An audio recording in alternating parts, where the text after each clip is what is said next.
నమస్తే friends, please subscribe my channel Swapna vlogs. చాలా tasty అయిన కోడిగుడ్డు మునక్కాయ కర్రీ చాలా టేస్టీగా ఉంటుంది. ట్రై చేయండి. గుడ్లను ఉడికించుకోవాలి. నేను ఒక 6 గుడ్లను నీళ్ళలో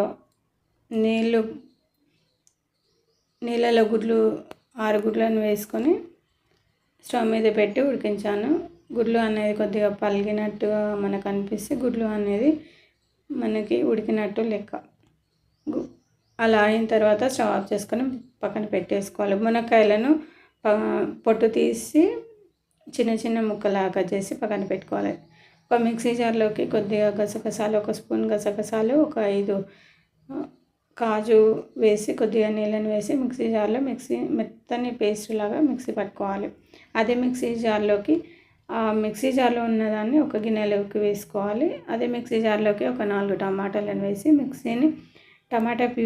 టమాటాలను ప్యూరీలాగా చేసి పక్కన పెట్టుకోవాలి.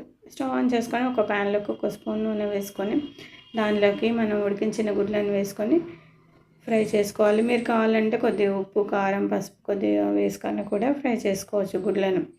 కొద్దిగా గుడ్లు అనేది ఫ్రై అయిన తర్వాత కొద్దిగా కలర్ వచ్చి ఫ్రై అయిన తర్వాత పక్కన తీసి ఒక ప్లేట్లోకి పెట్టుకోవాలి. అదే ప్యాన్లోకి మునక్కాయలను కూడా వేసుకొని ఫ్రై చేసుకొని పక్కన ఒక ప్లేట్లోకి పెట్టుకోవాలి. అదే కడాయిలో 1 స్పూన్ నూనె వేసుకొని ఉల్లిపాయలు చిన్న చిన్న ముక్కలాగా కట్ చేసుకొని వేసుకోవాలి. తర్వాత పచ్చిమిర్చి, ఒక 2 పచ్చిమిర్చిని పొడవుగా కట్ చేసుకొని వేసుకోవాలి. దానిలోకి కరివేపాకు, మీ దగ్గర కొత్తిమీర ఉంటే కొత్తిమీర కూడా వేసుకోవచ్చు. వేసుకొని ఫ్రై చేసుకోవాలి. తర్వాత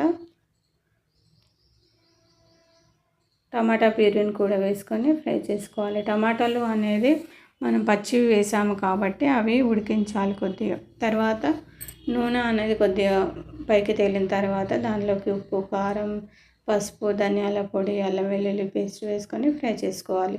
మూత పెట్టి ఉడికించుకొని నూనె కొద్దిగా పైకి అనేది తేలిన తర్వాత దానిలోకి కొద్దిగా నీళ్ళని వేసుకొని మనం గసగసాల ప్యూరీని, తర్వాత ఉడికించిన గుడ్లను, మునక్కాయలను వేసుకొని దానిలోకి కొద్దిగా కసూరి మెత్తి, కొద్దిగా